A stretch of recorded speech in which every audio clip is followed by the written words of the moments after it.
Your cup, grab a mat. Let's talk about the three parts of our identity. All human beings have an identity in the way that we see ourselves. So there's three parts to it.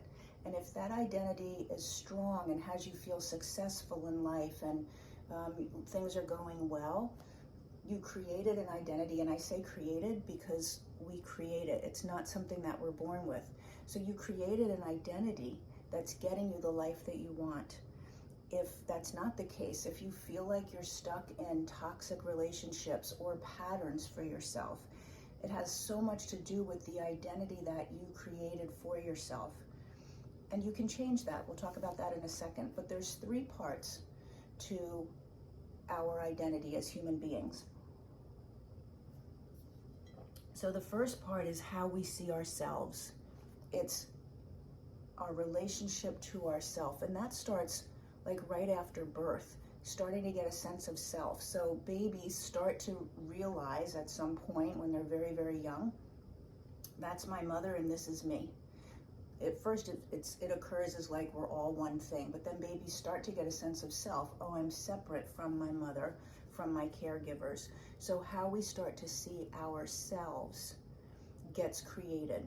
We'll talk about how in a second, but these are the three parts. So the first one is sense of self, and that starts first when we're very, very young. The second one is our identity and relationship to other people. So I've got a sense of myself in some way, however that looks. Now, how do I compare to other people? How do I fit in with other people? Think of the middle school years, right? Eek, how that can be so difficult. But somewhere in those years, people are figuring out who they are in relationship to other people. And the third piece of the identity is, who am I in relationship to life itself? So actually this thing called life, how do I manage it? How successful do I feel in moving through it? How kind do I think life is? Or how dangerous is life? All of that is part of our identity and how we see ourselves, okay? How that gets created depends on the caregiving and the examples and what got reinforced and what got shut down during those earliest years. So starting right with, again, being a baby and a very young child, what we see will determine how we see ourselves. And these are the things that are so important for healthy development. So we're all going to develop in some way, shape, or form. If it's healthy or not depends on what I'm about to share with you right now. And when I say healthy, what I mean is if someone stays stuck in toxic relationships, that's not healthy. If someone keeps doing patterns around their health and their physical health, right? How they take care of themselves. If that's not happening, that's not healthy.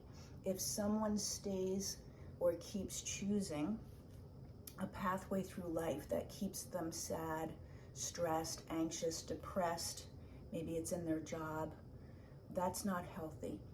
So whether we have healthy development so that we thrive in all of those areas, or whether we are blocking the thriving, whether we are creating things that don't feel good to be in and we stay there, that all got started in how we were taken care of and then how we saw ourselves when we were very young. Okay, so I hope that makes sense. This is what has to be in place for the healthy development. Number one is caregivers who make our environment safe. So it's physical safety. Do I have a roof over my head? Do I have food to eat? Is my physical body safe, or is it being abused in some way? So physical safety. And then emotional safety. Is it safe to express my emotions? Is it okay if I'm angry? Or am I told, stop being angry? I don't want to see you. Go down the hall. I can't even take you like this. I can't even look at you. Is it safe to be sad? Stop crying or I'll give you something to cry about, right? I don't know if you heard that in your household growing up, but boys don't cry, stiff upper lip. So emotional safety.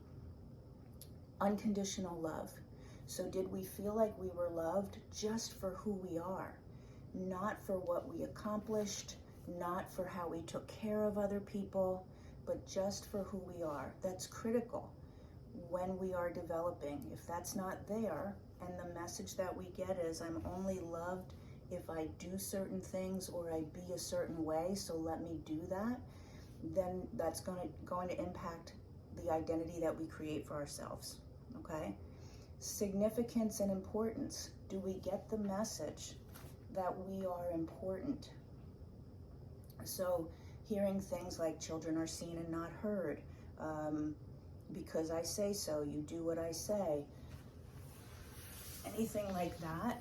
If we're living in an environment where that's the message, then the identity that we create is that we're not important and we don't matter. So physical safety, emotional safety, free to express ourselves, unconditional love, importance and significance, our autonomy. Are we encouraged to figure out who we are and to give authority to ourselves for our choices? That's going to greatly impact how we see our ability to be in life.